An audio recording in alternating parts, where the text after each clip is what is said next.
Well, good evening and welcome to Tucker Carlson Tonight. President Trump announced this afternoon that the United States will be pulling out of the Paris Agreement. That's an international agreement intended to combat global warming by reducing greenhouse gas emissions. The United States will withdraw from the Paris Climate Accord. We're getting out. I was elected to represent the citizens of Pittsburgh, not Paris. Wow, that did it. The left immediately became hysterical, even more than usual. Keep in mind that this was a non-binding, unenforceable agreement whose effects, even if every nation involved followed the agreement to the letter, cannot be known with any precision. It doesn't matter. The world just ended, literally, as they say. Billionaire Democratic donor Tom Steyer described Trump's decision as, quote, assault and battery on the future of the American people. CNN warned its viewers to expect mass extinctions, flooding in the streets of New York City, the physical annihilation of the Marshall Islands. The ACLU, meanwhile, somehow concluded that leaving the agreement was, and this is a quote, a massive step back for racial justice and an assault on communities of color. Didn't explain how. And then there was cable news. My gosh, the long faces, the grave intonations, the florid and outraged proclamations. It was like somebody died, millions of them, actually. On a sunny day in the Rose Garden, what could be defined and construed as a dark speech. This will be the day that the United States resigned as the leader of the free world. I have such rage and sadness. We just watched a dangerous little man give a very, very scary speech.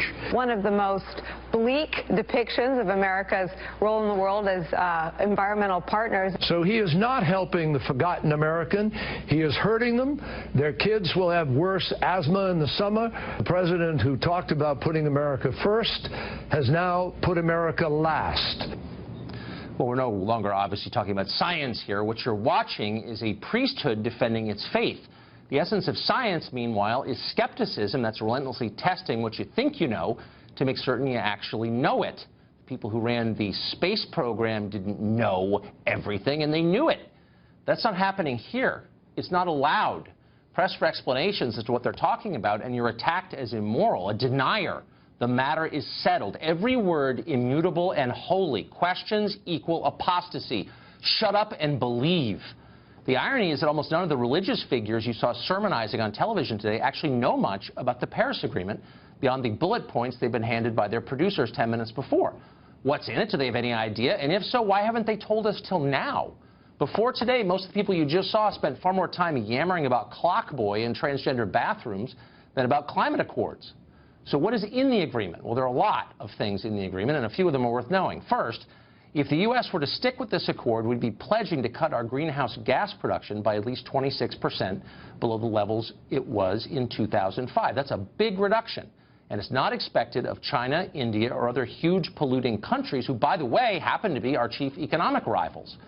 Under the Paris Agreement, rich nations like the United States agree to send $100 billion to poorer countries every year starting in 2020 to aid with their transition to green energy. President Obama pledged $3 billion to this fund. China, meanwhile, has not pledged a cent, the world's biggest polluter. In fact, China is likely to receive some of this money. Keep in mind the Chinese economy is predicted to overtake our economy in less than a year from right now, but somehow we ought to subsidize their energy production? That is lunacy. It's masochism. We've already guessed how we're supposed to pay for all of this, higher energy costs here. Americans would pay more for gas, more for electricity, more in taxes, all in the name of meeting obligations that other countries don't have to meet. If you want to know how all of this might end, look across the Atlantic. European electricity, and some people actually care what it costs, there costs 3 times as much as it does here, and the prices are rising faster there as well. Despite all of this, even supporters of the agreement concede, the ones who actually know what's in it, there aren't many, that it won't come close to stopping global warming even if everyone abided by the terms. Now, there are counter-arguments to this, of course, in favor of the treaty. There always are, and some of them are legitimate. That's the point. This is a debate. It's a big deal. A lot is at stake for Americans who, by and large, know nothing of the details. Shouldn't Congress have a chance to debate this and vote on it like they're supposed to? Actually, they already had that chance. It came in 2009. President Obama had a Democratic House and a Senate supermajority that year. The people now telling you that global warming is an existential threat to the world, that everyone will die if we don't get a handle on it, had more power at that moment than at any time since the New Deal in the 30s. And they could have done something about global warming, openly and democratically. Did they? No. They focused on passing the stimulus package, Obamacare, Dodd-Frank. Well, since that year, American voters have consistently elected majorities for whom global warming is not a priority. Because outside of affluent pockets and a relatively small number of zip codes, global warming itself is not a top priority for the American public, not even close. Maybe it should be, but it's not. And that's how democracy works. The public gets to decide what is most important. Now, the people in charge disagree with it. They don't care what voters think. They lost interest in democracy a long time ago, and they're no longer hiding that fact. They don't believe you should be consulted before they change your life forever, and mostly they don't bother to consult you. Except today, for once they didn't get their way, and of course they're hysterical about it. Maybe now they'll have to make a real argument on behalf of what they believe before imposing it by force on you. And that's the way the system is supposed to work. Philip Levine is part of the system. He is a former Hillary Clinton surrogate. He's the mayor of Palm Beach, and he joins us tonight. Mr. Mayor, thanks for coming on. Thank you. Miami Beach, Tucker. Miami Beach. Oh, did I say Palm Beach?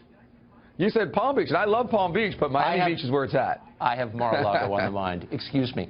So, you mean that new water park in the future? So, look, you're concerned about rising sea levels. I'm not here to argue that's not a concern. Or the details of climate science, because I'm agnostic about it. I'm just wondering how this specific agreement, sending $3 billion a year to countries like India and China, who don't have to lower their emissions rates, is going to fix the global warming problem in Miami Beach. Tucker, let me tell you what's going on in Miami Beach. When I became mayor, we have streets that are flooding during sunny days. The water levels have gone up dramatically. We, of course, moved forward to raise our roads, put in pumps, change our building codes. And it's not because we're so excited to have to do that, but we have to do it for survival of our city. And it's not just Miami Beach. It's coastal cities all over the world. Okay. Hey, Tucker, I heard what you had to say, but I got to tell you something. When the world's leading scientists are telling you this is what's going on, I mean, and some of the smartest minds in the world are telling you this is the reason why, at some point you have to listen. Yeah, you're actually dodging my question completely, and I'm not denying the existence of sea level rise. I'm merely asking a very specific policy question, because this is about policies. How will the terms of the Paris Agreement, specifically handing $3 billion a year to India and China, which do not have to lower their emissions in the rest of this generation, how will that help what's going on in Miami Beach, the things you just described? Tucker, the bottom line is, as the world is getting too hot and too warm, the oceans are rising, and that's affecting Miami Beach, and it's affecting all coastal cities. We must cool the globe down. I can't let you dodge it again, okay? Because at the end, specifics make the difference. It is dodging, and I'm asking you about a very specific agreement that you and everyone else on the left is beating their chests about, and Trump is destroying the world. Okay, fine, I'm open-minded. Tell me how that specific agreement and the financial arrangements in it will help the problems you describe. And I'm going to tell you why. First of all, I'm not the guy from the left, and the one thing I can tell you is this. I'm in that radical center. I call myself a radical centrist. And the bottom line is rising oceans aren't Republican and they're not Democrat. So what does an agreement do? An agreement puts the world together in an alignment, and says, we have a problem. Let's work together and solve the problem. I mean, Tucker, let's just say for the slight chance, what about for the slight chance, Tucker, all the world's scientists and some of these great minds, let's just say maybe they're right. If they are, maybe it's a good idea if we do something about it. So what you're saying is you're not bothering. Hold on. What you're saying, you're describing religious faith. You're saying I don't have to bother to learn any of the details about a very specific agreement that we're all mad about today, because there are people whose names I don't know who think it's a good idea. And my question to you is, why wouldn't the average person say, hey, I'm open-minded, but like, why don't you give me some specifics and tell me more, win me over, don't force me to participate, explain it to me. It's a democracy after all, right? Isn't it? No question it's a democracy. And you know what? It's an American democracy, and truthfully, it's a world democracy. And as you can imagine, we used to be the leader in that free world democracy, and I think really today, I got to tell you, what Fareed Zakaria said, and I heard you say, it's kind of right. We gave up leadership. Man, I thought you guys believed in science. Why don't you give me some, why don't you tell me why allowing China to take a pass on reducing its greenhouse emissions for years is going to reduce global warming and its effects. I don't understand. What's the answer? But the fact of the matter is, think about it, Tucker. China signed this agreement. Europe signed it. India signed it. Everyone's in it together to make the globe a better place, to reduce these emissions. And, I mean, come on. You're talking about going through... Is there a single person watching this show stupid enough to be convinced by what you are saying? I'm open-minded. I want you to convince me that the Paris Agreement is a good thing, will reduce global warming, and you're not even trying. Almost every mayor in America now has come together and say we're going to adhere to those protocols. Is that really your argument? No question. Like other people are doing it, therefore it's a good idea? And we know, Tucker. Come on. Large groups of people have been in favor of some really crazy things over the years. Don't you owe your constituents, the public, the obligation of explaining in clear, simple terms specifically how the terms of this agreement will achieve the goal Tucker, you say they will? The terms are very clear. If you all come together and you reduce your greenhouse emissions and you lower the temperature of the world, that the waters will stop rising. That is a global agreement. But that's not what this agreement says. But that's not what it says. Of course it does, Tucker. But why does it goes? But it actually doesn't. And I sense I know more about it perhaps than you do. But just last question. You may be totally right, and I'm not denying that you are, because I'm not a denier. But if that's true, if reducing emissions will prevent the seas from rising, then why not require India and China and the world's other biggest polluters to do that? This agreement doesn't do that. And I believe the fact that Tucker, it does. It brings everybody together. But one thing I learned with the president's comments today, what he said about Pittsburgh, it's funny because the mayor of Pittsburgh is a friend of mine who doesn't agree with this, but what's incredible, I didn't realize that Ohio and Pittsburgh doesn't get affected by climate change. To me, it was an interesting thing. I just learned it. You're making me more nervous than I was when this segment began. But, Mr. Mayor, I appreciate your coming on. It was game of you.